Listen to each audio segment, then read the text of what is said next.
السلام عليكم، شلون الشباب؟ ان شاء الله يا رب تكونون بخير. وياكم كرر حازم من قناة مستر جوكر على اليوتيوب. رجعت لكم فيديو جديد من سلسلة شروحات التليجرام.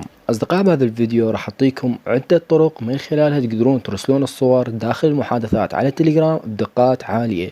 طبعا هواي اشخاص على التليجرام عندهم فد صور او مقاطع فيديو معينة لما يدزوها راح تقل الدقة مع هذه الصور، فلذلك اكو عدة طرق. انا سابقا نشرت لكم طريقة من خلالها تقدرون تحافظون على الدقة، لكن في هذا الفيديو راح اعطيكم 3 طرق اصدقائي تقدرون تحافظون على الدقة مال الصور لما ترسلوها. تمام اصدقائي؟ كل الطرق راح اذكرها بهذا الفيديو. طيب كرر، لا تدوخنا اكثر بالحكي وبالمقدمة مالتك، ادخل لنا بالتفاصيل مباشرة. تمام يا اصدقائي، اول شيء واول خطوة حاليا اذا رحنا على الصور اصدقائي مثل ما قاعد تلاحظون قدامكم، نختار في الصورة معينة ولتكون هذه الصورة. تمام. اول خطوة اصدقائي اذا قاعد تلاحظون هذه النسبة المئوية الاسفل الشاشة 88%. تمام. اذا قاعد تلاحظون هنا اقدر اتحكم بيها اصدقائي، هنا 100%، هنا 1%، 0%. تمام. حاليا انا راح اختارها على سبيل المثال لتكن 7%. شنو هاي المعدل اصدقائي؟ هذا الشريط هو خاص بالدقة مال الصور. حاليا اذا قاعد تلاحظون الدقة 7%، نرسل الصورة ونشوف مثل ما قاعد تلاحظون الصورة مغوشة اصدقائي. لكن اذا رجعنا على نفس الصورة وخلينا الدقة راح تكون 100%. تمام. مثل ما قاعد تلاحظون الفرق بين الصورتين، الصورة الأولى راح تكون بها الدقة منخفضة، والصورة الثانية أصدقائي الدقة فول تقريبا 100%. من هذا الشريط أصدقائي تقدرون أول شيء تتلاعبون بالدقة مال الصور، وكذلك من خلال الإعدادات مال أي نسخة أنت تستخدمها.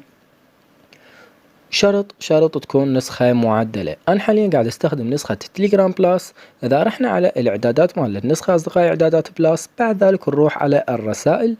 هنا أصدقائي من ضمن الرسائل راح تلقى أمر هو دقة الصور المرسلة. أنا حاليا مخليه 100% أصدقائي، ومن خلال هاي الإعدادات تقدرون أنتوا تغيرون الدقة مال الصور وش قد تردون المعدل مالتها. يفضل إذا تردوها بدقة عالية تختارون 100%. فأصدقائي ملاحظة لازم تعرفوا أنه كل ما زادت الدقة مال الصورة كل ما زاد الحجم مالتها. تمام أصدقائي؟ فبهاي الطريقة الأولى تقدرون تزيدون الدقة مال الصور أصدقائي مثل ما لاحظتوا قدامكم. الطريقة الثانية نرسل الصور على شكل ملف. تمام. شلون هذا الشيء؟ من خلال نضغط على هذه العلامة أصدقائي مال المرفق، بعد ذلك نضغط على كلمة ملف، بعد ذلك نختار الصورة اللي احنا نريدها من الملفات الأخيرة أو من المعرض. تمام. نحدد الصورة ولتكن على سبيل المثال هذه الخلفية مال الجوكر. تمام. بعد ذلك نضغط على علامة الإرسال. راح يتم إرسال الصورة أصدقائي مثل ما قاعد تلاحظون على شكل ملف، وهذه الصورة راح تكون بالدقة العالية 100% وما راح تقل جودتها نهائيا. هذه هي الطريقة الثانية. بالنسبة للطريقة الثالثة أصدقائي واللي هي آخر طريقة بهذا الفيديو، تضغط على علامة المرفق وتحدد الصورة اللي أنت تريدها. تمام. بعد ما حددنا الصورة أصدقائي تضغط على 3 نقاط الموجودة أعلى يمين الشاشة، بعد الضغط عليها تضغط على إرسال دون ضغط. تمام. راح يدزلنا الصورة أصدقائي كذلك على شكل ملف، كما لو أنك دزيتها من داخل الأمر خيار مال الملف، لكنها من خلال المعرض رسالة الصورة وسويتها بدون ضغط. فبهاي الطريقة أصدقائي نقدر نرسل إحنا الصور داخل منصة التليجرام بدون ما تقل دقتها. بالإضافة للفيديوهات أصدقائي، إنه لما تحدد فيديو معين على سبيل المثال راح أحدد أنا فد فيديو قصير، وليكن هذا الفيديو أصدقائي. تمام. بعد ما حددنا هذا الفيديو أصدقائي أكو عندك جوا أسفل الشاشة موجودة هذه العلامة الدائرية مال الإعدادات وبيها علامة ال HD. تمام.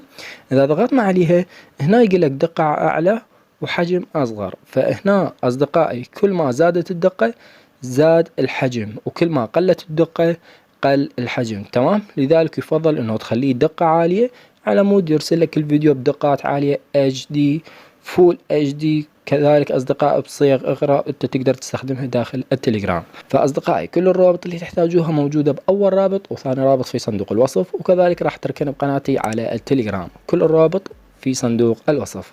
لحد هنا راح تشرحنا لهذا اليوم. دمتم بخير، في أمان الله.